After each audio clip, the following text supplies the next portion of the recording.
never planned on taking a DNA test. Honestly, it was supposed to be a joke between me and my roommate.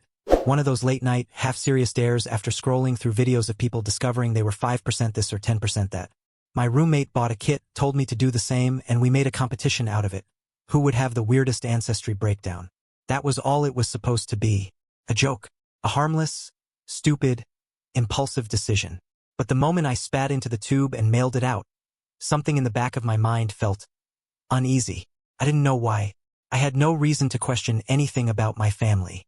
My childhood wasn't perfect, but whose is? My parents loved me. My dad especially, he was steady, calm, protective. The kind of man who fixed things before they broke. But when the email came in saying my DNA results were ready, something inside me hesitated. I stared at the notification on my phone for almost 10 minutes before finally tapping it. My ancestry percentages popped up first. Pretty normal. Nothing surprising. I actually laughed, thinking my roommate had beaten me with his random 4% Mongolian. Then I scrolled down, the section that said family matches, and everything inside me froze. At the top, highlighted in bold, were 2 matches. Margaret Hale, mother, 98.7% match. Thomas Hale, no match. I blinked, refreshed the page, opened it again, closed it, opened it again. But the words didn't change. My mother was clearly my mother. But my father, the man who raised me, the man whose name I carried, the man who taught me how to ride a bike, patch a flat tire, and shake hands properly, the DNA test said he had no biological connection to me. I felt my chest tighten, my throat dried, my fingers went cold around my phone. I scrolled further, and that's when I saw the third name, a new match I didn't expect. Richard Clark, 50% paternal match, likely biological father. I stopped breathing. Richard Clark. My dad's childhood best friend. Our family friend. The man who came over for barbecues every 4th of July. The man who taught me how to skip stones when I was 7. The man who gave me his old baseball glove when I joined Little League. The man who always looked at me with a strange softness I never understood. A man who was practically an uncle to me. A man my mother always seemed tense around. A man who had been at every birthday, every holiday, every school event. A man who never treated me like I was just someone else's kid. I stared at the screen until the words blurred. I don't know how long I sat there, minutes, maybe an hour, just breathing shallowly, trying to make sense of something that couldn't make sense. Because if Richard Clark was my biological father, then my mother had lied. For 20 years. And my dad, my real dad, the man who raised me, knew? The thought made my stomach twist. I finally closed the app, set my phone down on my desk, and stared at my reflection in the dark laptop screen. Who was I? Who was I actually? And why did nobody tell me? I didn't call my parents that night. Couldn't. My mind kept looping through memories, trying to find hints or cracks or inconsistencies. Anything that could have warned me. There were moments, I realized. Small things. Times Mom's voice would change when Richard's name came up. Times Dad looked away when Richard hugged me. Times Richard stared at me with this strange mix of warmth and regret. But I had never questioned it. Because why would I? I was just a kid. Kids don't see cracks in the walls, they only see walls. The next morning I drove home. I didn't call ahead. I didn't text. I didn't warn them. Some part of me needed to see their faces before I asked the question that was now burning a hole in my heart. When I pulled into the driveway, everything looked painfully normal. Dad's truck. Mom's garden. The porch light still on because they always forgot to switch it off. I walked up the steps, took a deep breath, and opened the door. My mom was at the dining table paying bills. She looked up, surprised. Noah? Honey, what are you? I took a DNA test. The pen slipped from her hand. Her face drained of color. And that told me everything before she said a single word. She whispered, "Oh God." Then my dad walked in from the kitchen holding a coffee mug.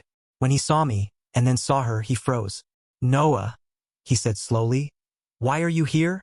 I stared at him, at the man who raised me, the man I trusted more than anyone, the man I wanted to look like, act like, be like, and all I could see were 20 years of silence. "I took a DNA test," I repeated, voice cracking this time. Mom covered her mouth with both hands. Dad set his coffee down with a soft clink. No one spoke. Then Dad finally said quietly, "We knew this day might come." The words punched the air out of my lungs. "You knew," I whispered. Mom started crying. Tears streamed down her cheeks silently. like she'd been holding them back for years. Dad looked at her, then at me, then at the table. Yes, he said. I knew. My voice broke. Since when? He swallowed. Since before you were born. I stumbled back a step. My mother reached for me, but I pulled away. Her voice trembled. Noah, please listen to us. I shook my head, choking on anger, confusion, betrayal. You lied, I said. Both of you. Dad's eyes filled with something I had never seen in him before, fear. We didn't lie to hurt you, he said. We lied because we didn't want to lose you. My voice rose. Lose me? I'm your son. Dad's voice cracked. You are. Nothing changes that. A sob burst out of my mother.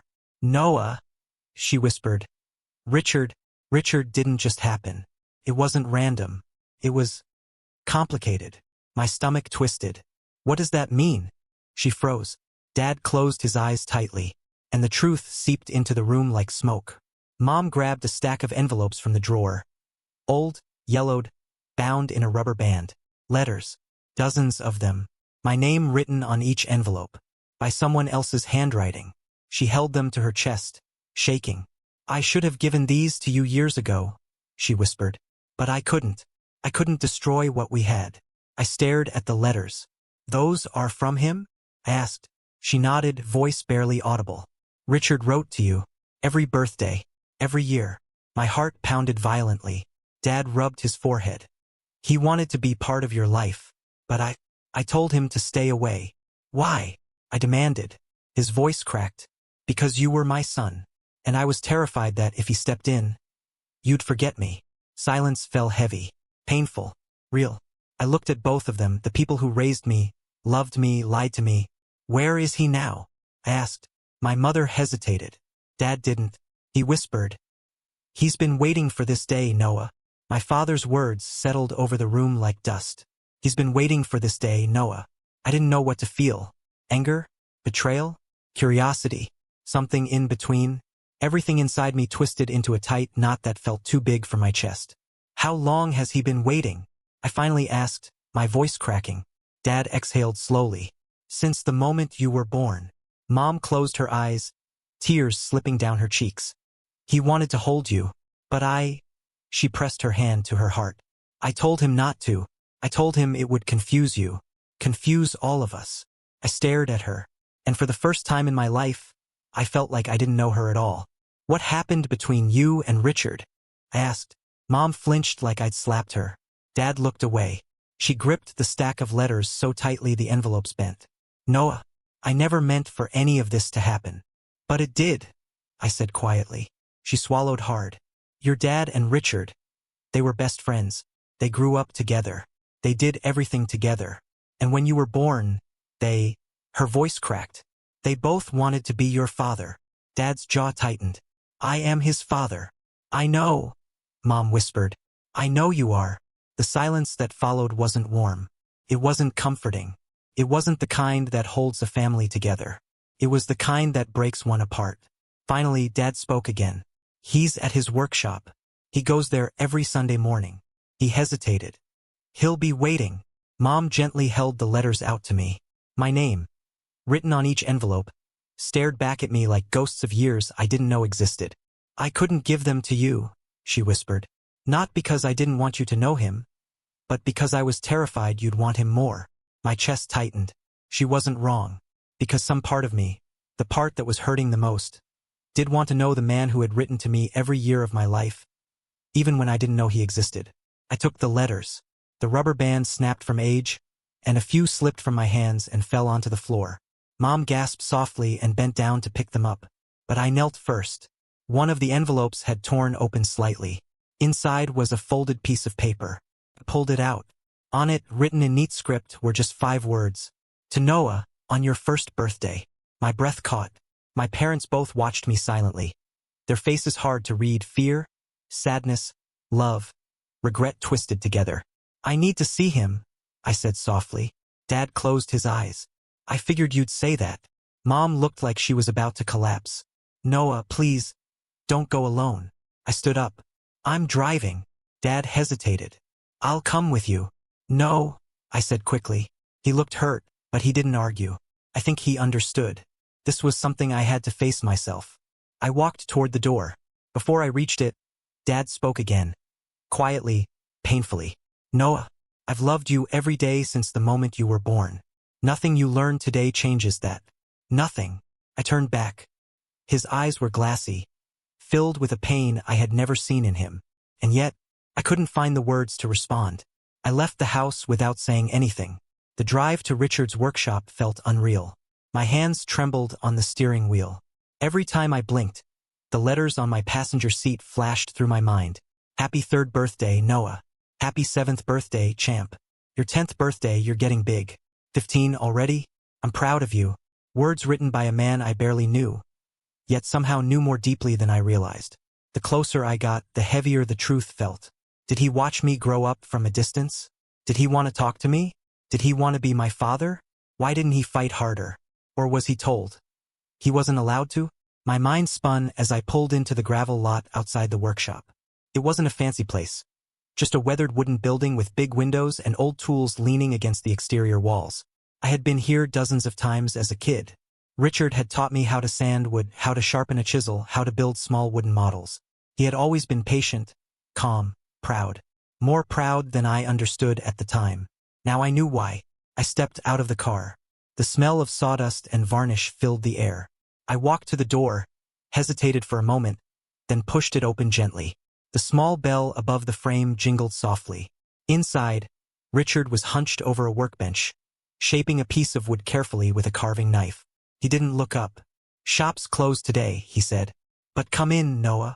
I froze. He had known I'd come. He set down his tools, wiped his hands on a cloth, and only then turned to face me. The moment our eyes met, something inside me cracked wide open.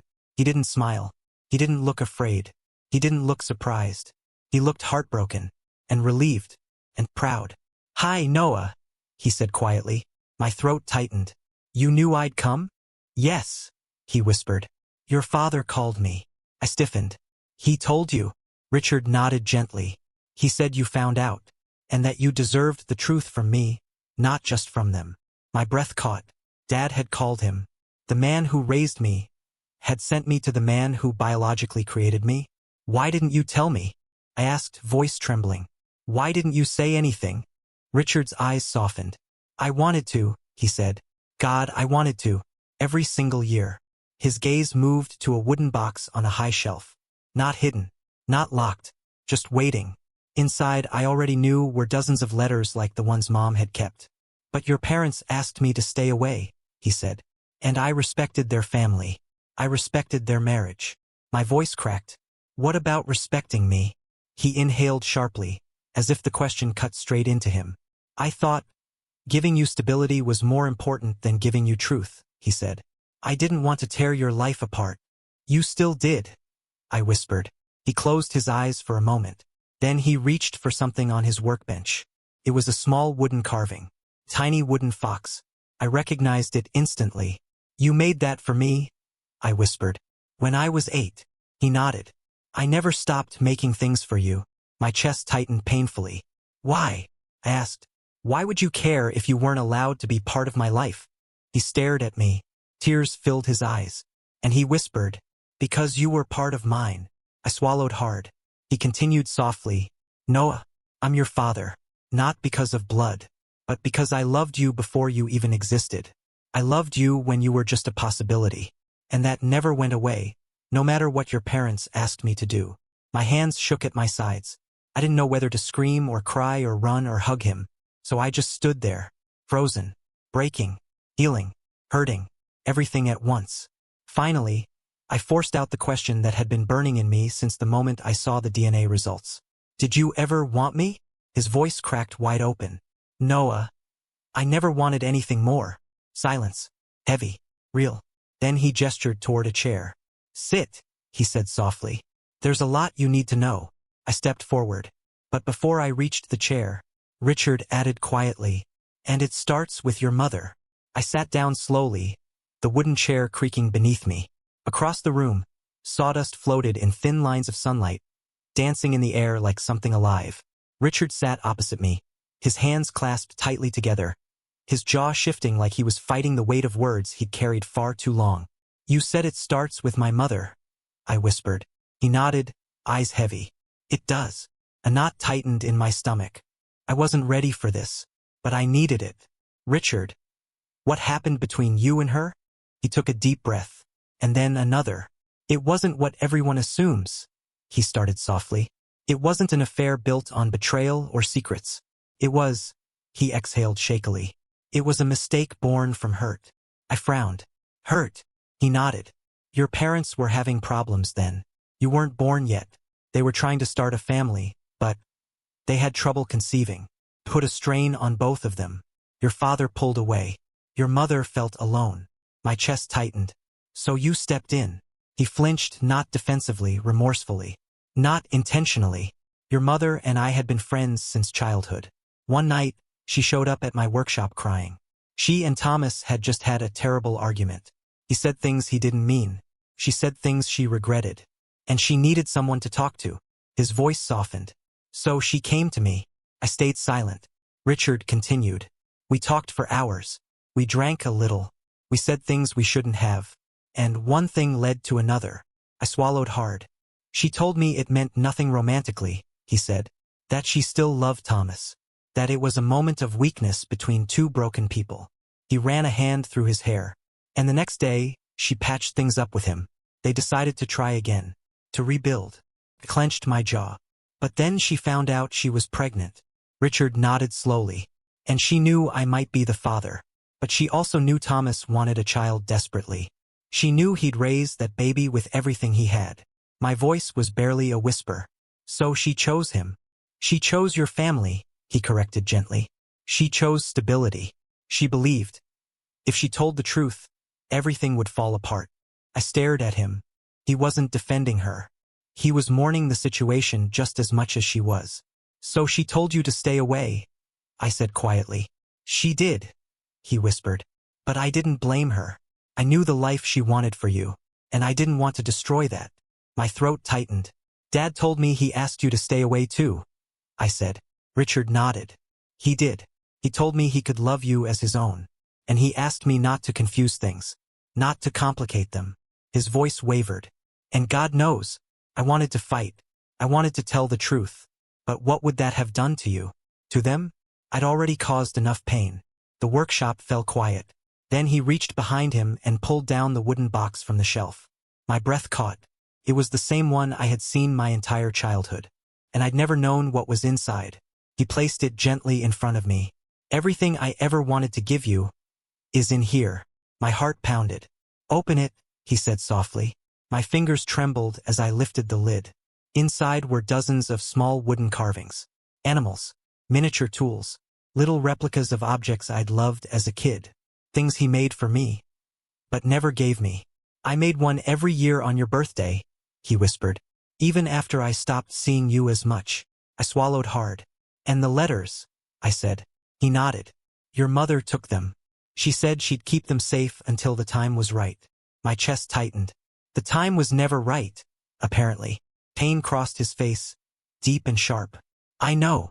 I ran my fingers over a tiny wooden bear with my initials carved into the bottom. Noah Hale, I whispered. You carved my initials. But I didn't know I was yours. He exhaled shakily. I knew, even if you didn't. I looked up at him. What did you want to say to me all those years? I asked. He smiled sadly. Everything. I wanted to tell you who you were, who I was, that I was proud of every milestone, even if I couldn't be there for all of them. That I watched you grow up from the sidelines and memorized every version of you. My throat closed. I wanted to be your father, he whispered, even if only in my own heart. Tears slipped down my cheeks. Richard, I whispered. He stood up slowly and walked to a drawer near his workbench. He pulled out an envelope yellowed with time. This one, he said quietly, was your first letter, the one I never gave your parents. I took it carefully. On the front was my full name, written in the same neat handwriting as the others. My hands shook as I opened it. Inside was a single sheet of paper. I don't know if I'm allowed to be part of your life, but I want you to know something, even if you never hear it from me directly. The day you were born, I felt something I've never felt before. Not guilt, not fear, not regret. Love. Pure, overwhelming, terrifying love. And no matter how your life unfolds, I will carry that love with me until the day I die. Richard. Couldn't hold back anymore. I sobbed. Quietly at first. Then harder. Richard walked toward me but stopped halfway, unsure if he was allowed to comfort me. I closed the distance myself. I stepped forward and hugged him. Tightly. He froze for a moment, and then hugged me back, arms strong and steady, like they'd been waiting for this moment for 20 years. I cried into his shoulder. I don't know what I'm supposed to do, I whispered. I don't know who I'm supposed to be. You don't have to choose, he said softly. You don't have to pick sides. You don't have to replace anything. You just have to learn the truth and live with it. That's all. I nodded into his shoulder. After a long moment, we pulled apart. Richard wiped his eyes. Your mother and father, they love you, in their own ways, and despite everything, they never stopped. I know, I whispered. And you? He asked. Do you hate me? I shook my head, still crying. I don't know what I feel, but I don't hate you. Relief washed over his face. We stood in silence for a moment until a soft tapping sound echoed at the workshop door. Richard turned. My parents were standing there. Both of them. Mom holding my dad's hand. Dad holding a photo. A photo of me. A photo Richard had never seen. They stepped inside slowly. No one spoke. Then Dad walked up to Richard and held out the picture. I think, Dad said quietly, it's time you had this. Richard took it with trembling hands. It was a photo of me at 6 years old. Missing front tooth, smiling at the camera, holding the wooden fox he'd carved for me. The one he never knew I'd kept. Dad looked at me. Noah, we didn't tell you the truth because we were scared. Scared of losing you. Scared of losing each other. Scared of destroying what we had. Mom nodded. We didn't want you to grow up questioning your place in this family. Tears blurred my vision again. Dad stepped closer. You are my son, he whispered. I raised you. I protected you. I loved you. And I always will. But that doesn't mean you don't deserve to know where you came from. He looked at Richard. And it doesn't mean he doesn't deserve to know the man you've become. Silence filled the room. Thick, emotional, but no longer suffocating. I looked at all three of them. My mother, my father, and my father. And I finally understood something. My life wasn't a lie. It was complicated, messy, painful, human, but not a lie. I wiped my face and took a shaky breath. I don't know how to move forward, I admitted. Dad smiled sadly. We'll figure it out together. Richard nodded. One step at a time. Mom reached for my hand. We're here. All of us. And for the first time since the DNA results appeared on my phone, I didn't feel alone. I felt like I finally understood who I was. Not because of blood. Not because of secrets. But because of truth. And maybe, just maybe, that was enough.